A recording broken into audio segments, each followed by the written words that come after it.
New Orleans, 1918. A sultry breeze drifted through the French Quarter. It carried the scent of jasmine and the intoxicating rhythm of jazz. But beneath the vibrancy, a shadow lurked. Fear wormed its way into the hearts of the city's residents. A killer stalked the night, the Axman. The name alone sent shivers down spines. He emerged from the darkness with a chilling predictability. His victims, mostly Italian grocers, hard-working souls seeking a better life in the bustling port city. Their sanctuary became their tomb. The attacks were brutal, savage. The Axman didn't just kill, he unleashed a fury that defied explanation. Homes were left in disarray, furniture overturned, the air thick with the metallic scent of blood. The weapon of choice, a cruel irony, was often found on the premises. An axe, a tool of trade, turned into an instrument of death. Sleep offered no escape.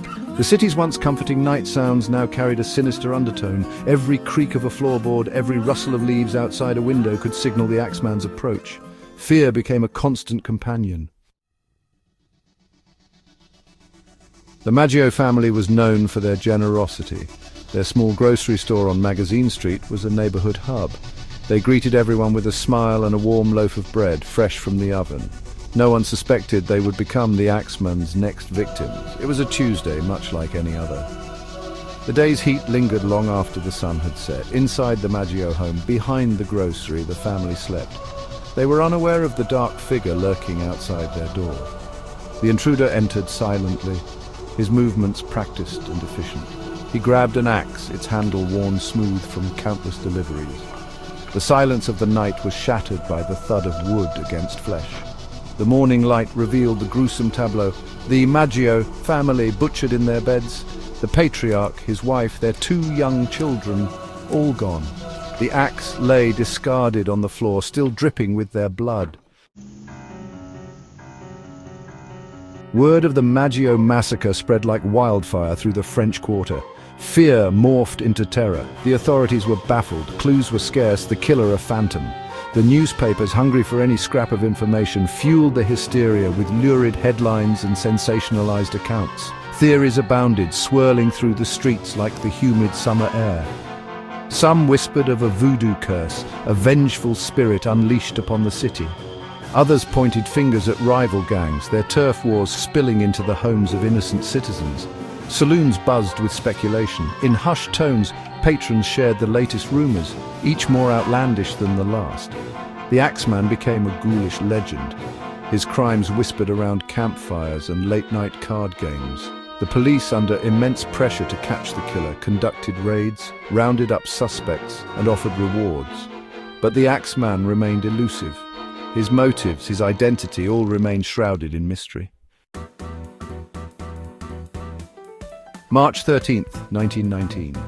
The city awoke to a new horror. A letter, penned in crude handwriting and addressed to esteemed mortal, appeared on the doorstep of the New Orleans leading newspaper. It was a chilling message from the Axman himself. The letter taunted the police, reveled in the fear he had sown, and promised more bloodshed. He claimed to be a demon from the hottest hell, delighting in the screams of his victims. But then, a bizarre twist. The Axman declared his love for jazz. He would grant the city a reprieve, he wrote, on one condition.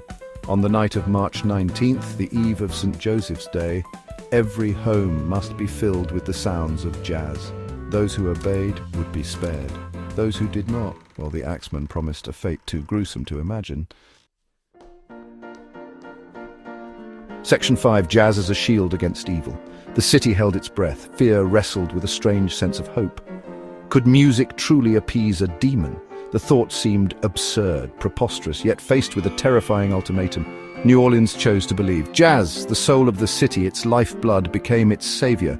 Musicians, both renowned and unknown, answered the call. They saw it as their duty, their sacred obligation, to protect their city with the power of their music. The newspapers, once purveyors of fear, now urged defiance. "Jazz it up," the headlines screamed. The message was clear. Let the devil have his due. Flood the streets, the homes, the very air itself with the exhilarating, life-affirming sounds of jazz.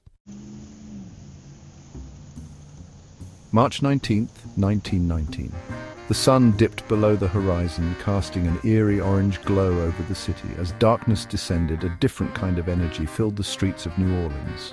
It was a night like no other. Every dance hall, every saloon, every honky-tonk pulsed with the rhythms of jazz. Music spilled out from open doorways, weaving its way through the narrow streets, a defiant symphony against the darkness. Never before had the city embraced its musical heritage with such fervor. Families, who typically stayed behind locked doors, threw open their windows, the sounds of gramophones and player pianos joining the chorus.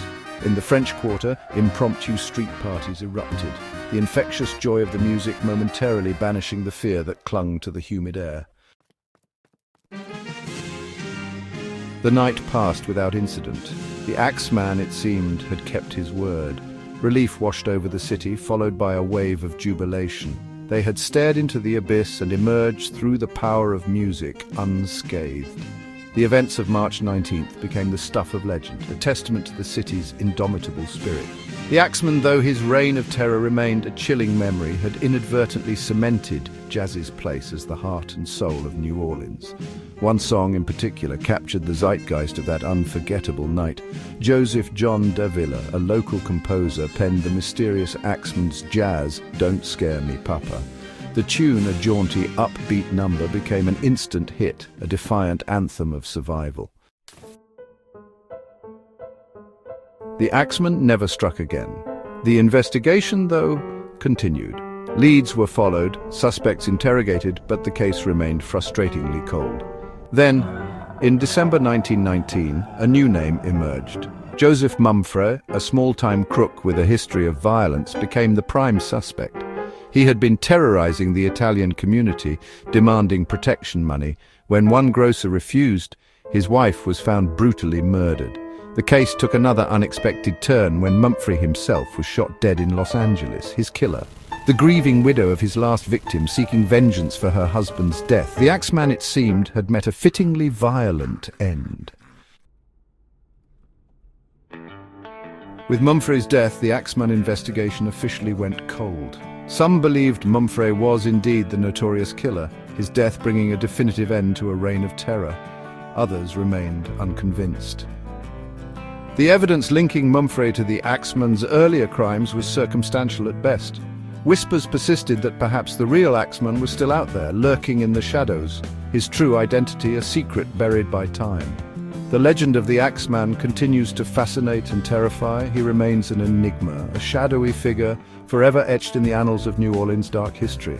And every year, on the eve of St. Joseph's Day, the city remembers. They dance, they sing, they celebrate life, and they remember the night jazz held back the darkness.